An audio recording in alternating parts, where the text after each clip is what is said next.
میدونین چطور میتونین با چند تکنیک ساده یک کیف تریکویی شیک و حرفه‌ای ببافین؟ در این ویدیو قرار نحوه کامل بافت این کیف و همینطور بافت بند کیف رو به طور کامل یاد بگیرین.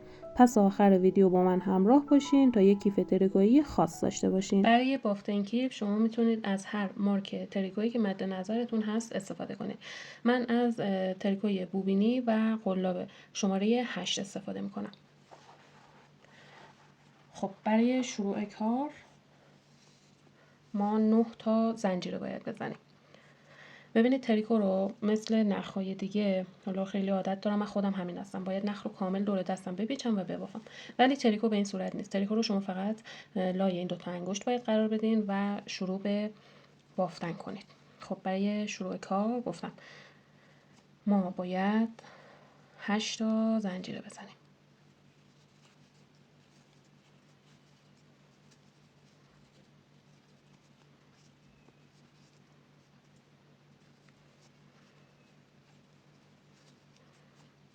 یک، دو، سه، چهار، 5، 6، 7، 8 تا زنجیره برای بافته، یک زنجیره هم اضافه تر، یعنی ما 9 تا زنجیره میزنیم. خب ما 9 تا زنجیره میزنیم. زنجیره آخر رو رها میکنیم، میایم از روی زنجیره هشتم، دقت کنید این یه رشته نخ رو میگیریم و به صورت بافت پایه کوتاه کاملش میکنیم. به این صورت. 1،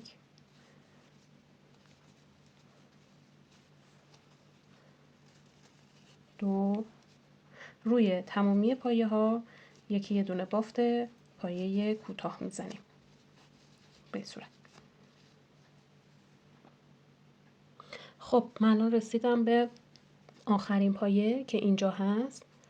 این رو هم میبافم و چون ما میخوایم کفیمون بزرگتر بشه این پایه رو 3 بار بافت میزنیم.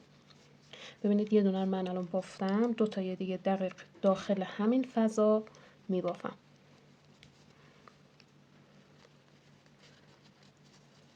این 2،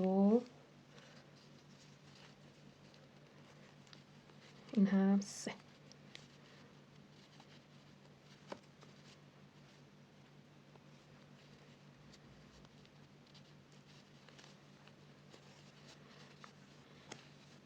خب حالا از این طرف شروع به بافت میکنیم. این یه رشته های نخ رو میگیریم و مثل این طرف بافت پایه کوتاه میزنیم. دقت کنید این رشته نخ رو بگیرید، این نخ اضافه شروع کارتون رو هم به این صورت بیارین داخل بافت و ببافین. ببینید کشسانی نخ تریکو مهمه و زمانی هم که شما پایه کوتاه رو میبافین باید یک مقدار آزادتر کنید نختون رو که کارتون جمع نشه.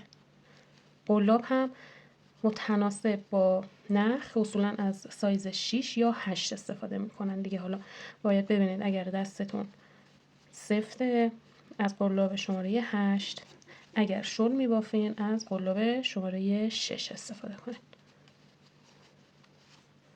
خب این پایه ها رو هم ما همه رو میبافیم تا برسیم به اینجا که اینجا هم باید 2 تا پایه کنار هم ببافیم، بعد به اولی اتصال بدیم که ما از این طرف هم 3 تا پایه کنار هم رو داشته باشیم، دقیق مثل این قسمت. ببینید ما از این طرف 3 تا پایه کنار هم بافتیم، از اینجا دوباره شروع به بافتن کردیم. 1، 2، 3، 4، 5، 6، 7. این پایه هشتم ما میشه که گفتم این رو 2 تا پایه کنار هم باید ببافیم. 1،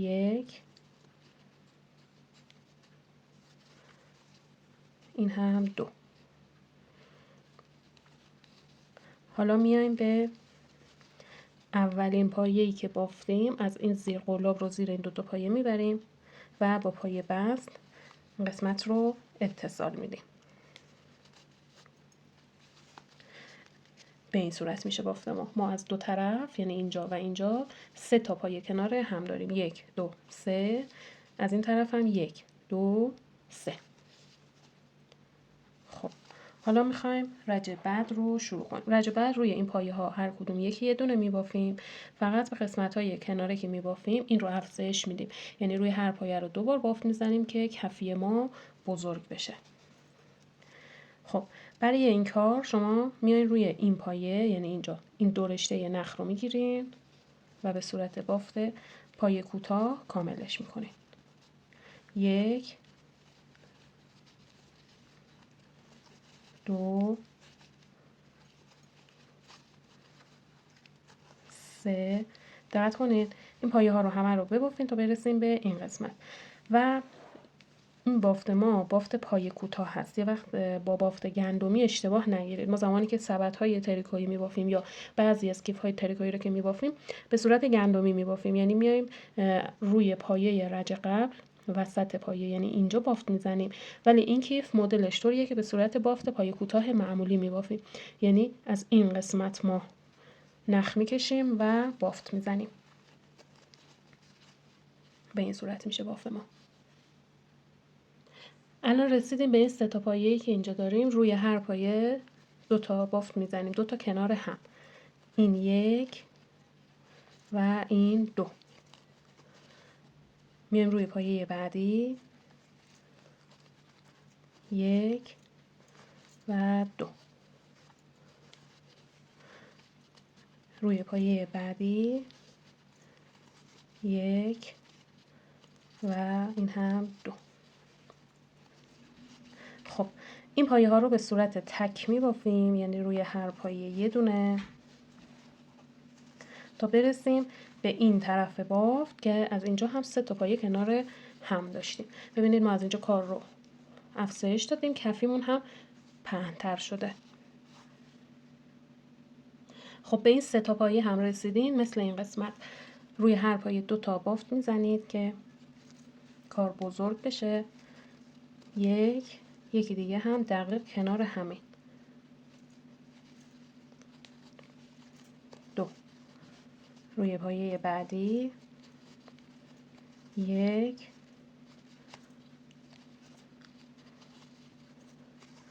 2. این هم پایه بعدی 1 و 2. ببینید چون نخ ما تریکو هست، باف یک مقدار پیچ میخوره. این رو با دست بکشید صاف میشه. خب این میشه کفی کیف ما به این صورت. البته این رو شما بزرگتر هم میبافیم، ولی خب چون این مینی هست، یعنی کیف کوچیک هست، در همین اندازه کافیه.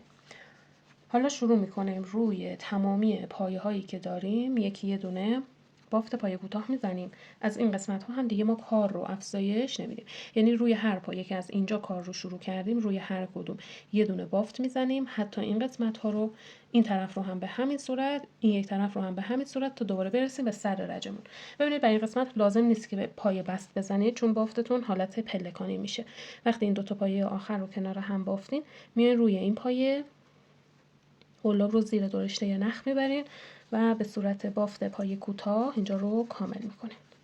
1 2. ببینید من قلابم رو میبرم زیر این 2 رشته نخ، اینجا نمیبرم وسط این 2 تا که بافتم حالت گندمی بگیره. به این صورت. و میتونید روی اولین پایه‌ای رو که بافتین، یعنی اینجا، این اولین پایه من هست. ببینیم ما از رج قبل اینجا 2 تا پایه کنار هم داریم. اولین پایه من اینجا هست. روی این خونه رو یک نشانگر قرار بدید که بدونید سر رجتون کجا میشه، چون ما رج به رج باید ببافیم بریم بالا و شاید توی رج های بعدی اولین پایه رو گم کنید. خب پس به این صورت دور تا دور رو بافت پایه کوتاه میزنیم تا اینجا. خب من یک رج رو کامل کردم، رسیدم به سر رجم. نشانگرم رو خارج میکنم، دوباره از همینجا شروع به بافت پایه کوتاه میکنم. به این صورت. اولین خونه رو که بافتم حتما یک نشانگر روش قرار میدم.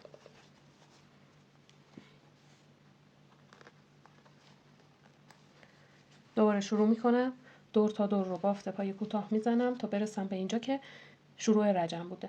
این میشه دیواره کیف ما چون ما دیگه پایه اضافه نمی کنیم این رو هم به همین صورت می بافیم و بافت به سمت بالا میاد. ببینید به این صورت میشه.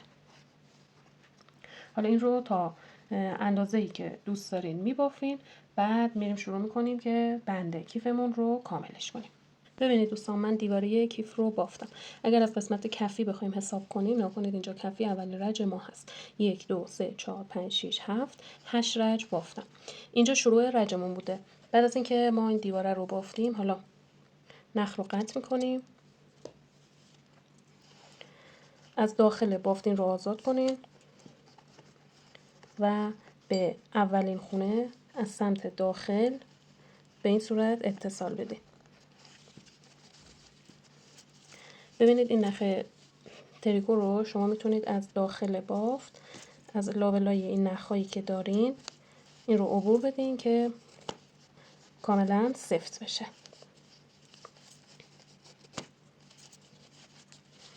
خب حالا میخوایم بند کیفمون رو شروع کنیم. برای بند کیف ما باید یک سری تقسیم بندی روی کیفمون انجام بدیم. ببینید ما از این قسمت که نخ رو قطع کردیم و به اینجا اتصال دادیم ما باید 5 تا پایه از این طرف جدا کنیم، 5 تا پایه هم از این طرف. ببینید 5 تا پایه این طرف راحت تر جدا میشه. این میشه پایه وسط 1 2 3 4 5. خب من میام این پایه و پایه روبرو رو با مارکر به هم وصل میکنم. حالا از این طرف میخوام پایه وسط رو جدا کنم. ببینید این پایه وسط ما میشه چون کناره کیفمون قرار گرفته 2 تا خونه میایم به این طرف 1 2 3 4 5. پایه پنجم ما میشه این خونه ای که ما پایه بست زدیم. خب حالا یعنی این 2 تا پایه به این صورت مثل اینجا روبروی هم قرار میگیرن. از قسمت وسط ما پایه ها رو میشماریم از این مارکر تا این قسمت. ببینید یک یعنی این حساب نمیشه 1 2 3 4 5 6 7 8 تا پایه از این طرف ما داریم 1 2 3 4 5 6 7 8 تا پایه هم ما از این قسمت داریم. پس کیف ما الان تراز هست. شما هم باید تقسیم بندی رو طوری انجام بدید که از دو طرف پایه ها مساوی باشن. از قسمت وسط هم پایه ها مساوی هم قرار بگیره. خب حالا برای بافتن بند نگاه کنید از همین جایی که من قلابم رو وارد بافت کردم یعنی اولین پایه این دو رشته نخ رو میگیرم، نخ اصلی رو جلوی قلاب گیر میدم و از اینجا این رو عبور میدم. اینجا اولین پایم هست این رو میبافم. 1 این نخ رو نگاه کنید به این صورت نگه داریم و ببافینش. 2 3 4 پایه پنجم هم گفتم این پایه بست ما میشه یعنی پایه‌ای که آوردیم به اینجا اتصال دادیم. این یه رشته است این رو هم به این صورت ما میبافیم.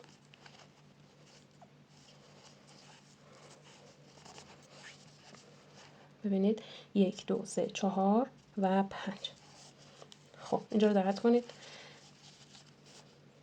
این نخ رو به این صورت بکشید بیارید این طرف و حالا ما میخوایم از اینجا یعنی برگردیم به اولین پایه و شروع به بافتن کنیم. ببینید اولین پایه ما اینجا هست. یک مقدار نخ رو بکشید که این یک کمی کشسانی داشته باشه. اولین پایه ما اینجا هست. دو رشته نخ رو میگیریم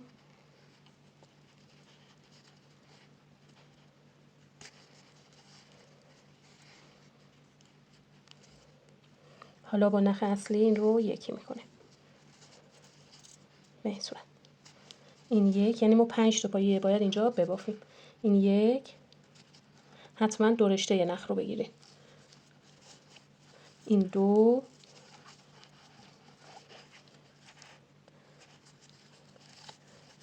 این 3 این 4 پنجمی هم ببینید اینجا هست.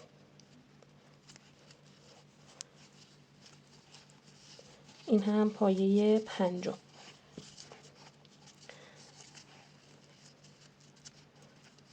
از این قسمت میشمریم 1 2 3 4 پایه اول ما الان اینجا هست که این زیره. دوباره نگاه کنید به این صورت برمیگردیم به پایه اول. از قسمت انتها بشمرید که پایه اول رو گم نکنید. الان پایه اول ما ببینید این زیر قرار گرفته، این و این یه رشته نخ هست.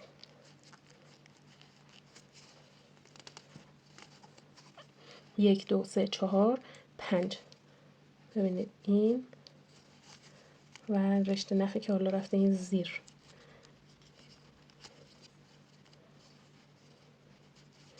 حالا اگر نتونستید اون رشته نخ رو هم بیارین توی بافت مشکلی نداره، همین یه رشته نخ رو بگیرین و این رو ببافین به صورت بافت پایه کوتاه. من این رو پایه بست زده بودم. این یک،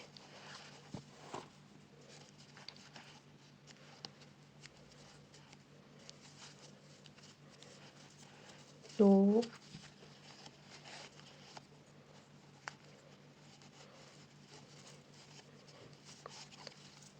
سه،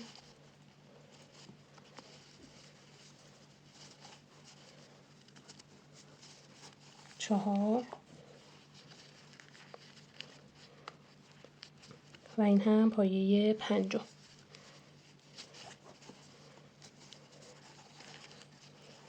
ببینید یک، دو، سه، چهار، پنج. این اولین پایه ما هست. دوباره از این طرف شروع به بافتن میکنیم.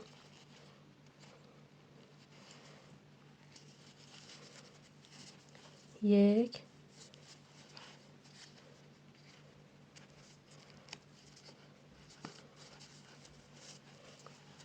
دو،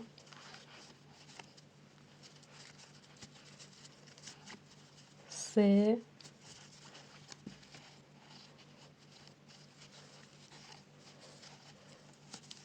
چهار و این هم پنجمی. ببینید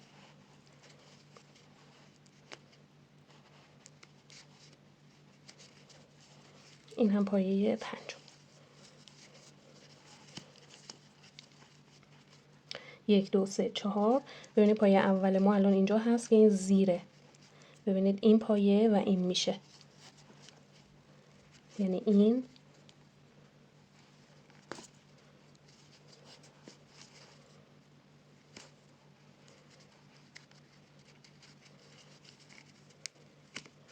و پایه‌ای که رفته این زیر، این میشه پایه اول ما. یک، دو، سه، چهار، پنج. این رو دوباره به همین صورت ما میبافیم. ببینید وقتی هم که بافته بشه به این صورت قرار میگیره. حالا این رو تا اندازه‌ای که دوست داریم میبافیم، بعد باید به این قسمت وصلش کنیم. خب بعد از اینکه بند رو به اندازه دلخواه بافتیم، باید به این طرف وصل کنیم. ما از این طرف هم 5 تا پایه جدا کرده بودیم مثل این قسمت. نشانگر رو از داخل پایه ها خارج میکنیم. اولین پایه ما اینجا هست. قلاب رو میبریم زیر این دو رشته نخ. حالا این نخ آزاد شده رو جلوی قلاب گیر میدیم و از داخل این عبورش میدیم. حالا ما باید یک پایه از این بند بگیریم، یک پایه هم از بدنه کیف و به هم وصل کنیم. ببینید این پایه همزمان با این دوتا به این صورت. حالا نکنید قلاب از اینجا میاد به سمت بیرون. نخ رو جلوی قلاب گیر میدیم و از داخل همه این نخ ها عبور میدیم به این صورت، به صورت همزمان که دو طرف بافت به هم وصل بشن. ببینید یک پایه از بند، یک پایه از بدنه کیف. نخ رو از داخل همه اینها ما عبور میدیم.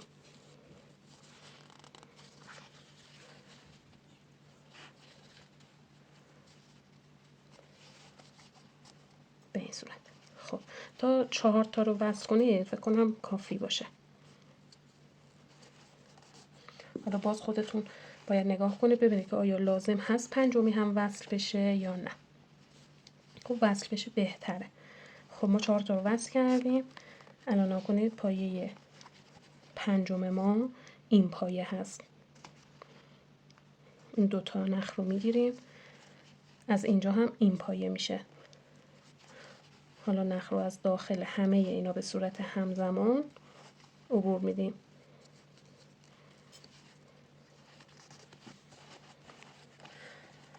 خب حالا نخ رو قیچی میکنیم.